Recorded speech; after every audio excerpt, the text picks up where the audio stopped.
Hi guys! Welcome sa akong vlog karong adlaw no. Magluto ta og choco moist cake. First time nako ni guys. Tara!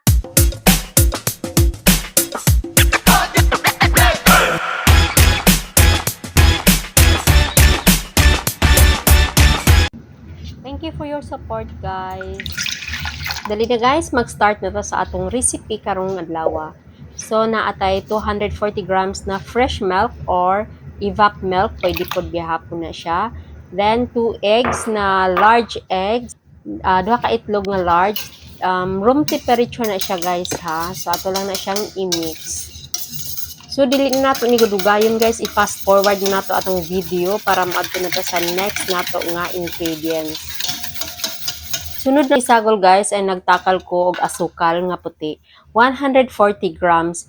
Pwede po na ninyo siya dungagan to 200 grams kung gusto niyo tamis kaayo, pero ako gusto na ko tama-tama lang ihang katamis. So 140 grams.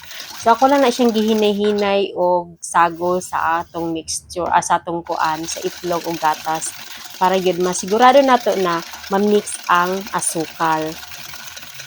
Mas prefer ko mo gamit og timbangan guys kaysa mga cups. Murag dili kaayo ko makakuan sa cups guys. Yan ang dili ko maka-estimate kay usahay ba manobra or dili na ko siya unsa ba usay manobra or kulang di pareha sa timbangan guys nga tama ra gyud iyahang tawag ani iyahang measurement. Dayon isunod nato ang 48 grams oil or melted butter. I-mix na po nato na siya guys. So karon guys, atong isunod ang harina. Ang akong gamit na harina ay all-purpose flour. Nganong kanang all-purpose man akong gigamit guys? Kay sa bukid manggod, kung dito ko magluto, available kaayo ning ani nga harina kaysa cake flour, di ba? So mao ni akong gituyo. So then ang akong all-purpose flour guys ay 240 grams or 2 cups kung wala mo'y timbangan.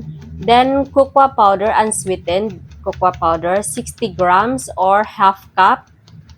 Then, baking powder, 2 teaspoon. Baking soda, 1 teaspoon.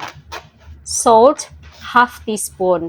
So, mauna siyang atong gisala, guys, para wala na siya mga tibugol-tibugol ba kanang limpyo kayo ang atong butter niya, no? Pasensya na guys sa atong ikuan ha, sa atong mga pronunciation diha kay mga ana jud ng Bisaya guys.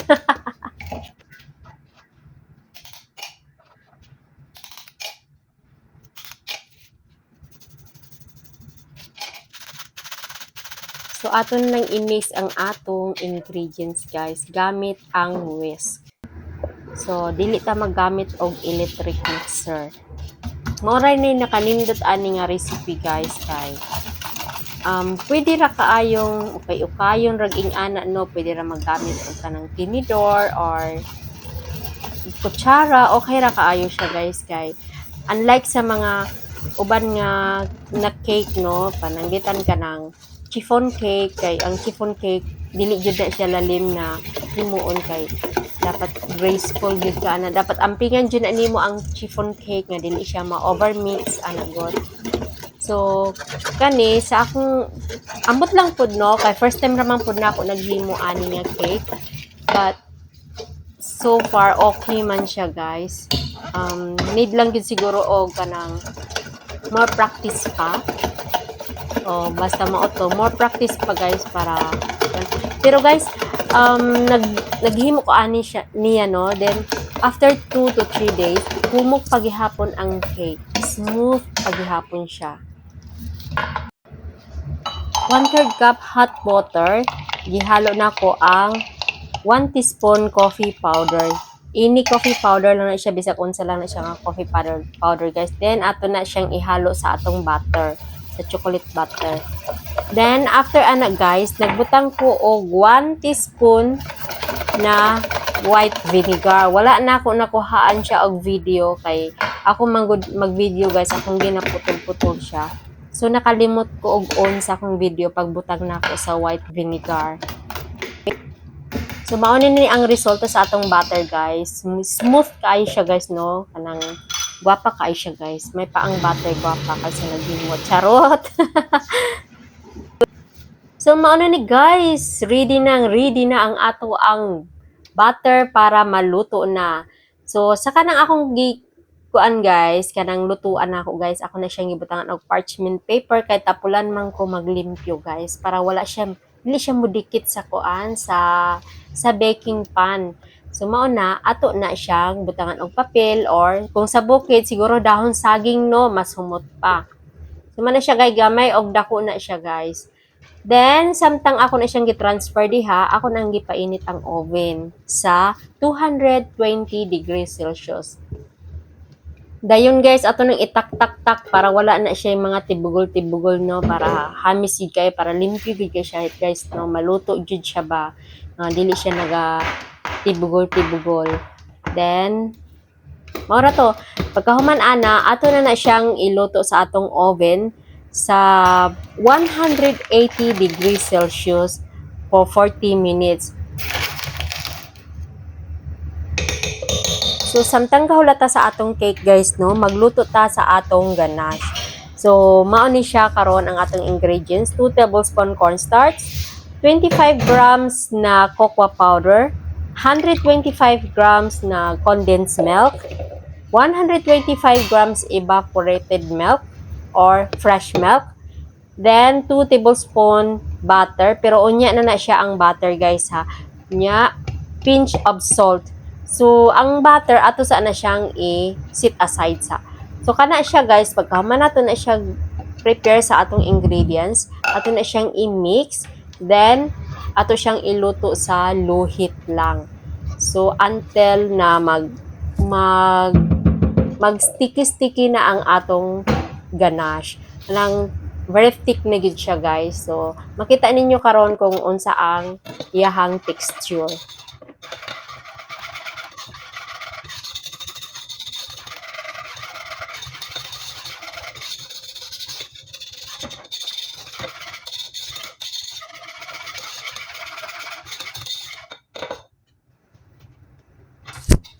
So guys, ato nang ilunod ang atong 2 tablespoon na butter. Ang purpose sa butter guys, para ang ato ang ganache, dili siya mag-dry. Og shiny po na ang result ana guys. Shiny. Sinaw ba? Murag agtanggod kasinaw. So this is it guys. Naluto ng atong cake guys. So wala, pasensya hilang guys ha. Kaya wala pa ko cake turnable guys no. Nag-order pa in town ang inyohang baker nga piki. Nag-order pa sa China pa guys, on the way pa sa Singapore. So samtang wala pa, kay excited naman ko mag-practice ani no. So kana lang usa no sa tong arang gipatungan diha kanang inyo nakita nga akong gipatungan guys, gamay kaayo. Gamay bikil pod pwede pong matunga ang akong cake guys no, pwede pong mapikas siya sa tunga ba. Kay ang gibutangan ay gamay ra gyud bikil ana, wa gyud disgrasya. So mao na siya guys ang atong cake no nga naluto.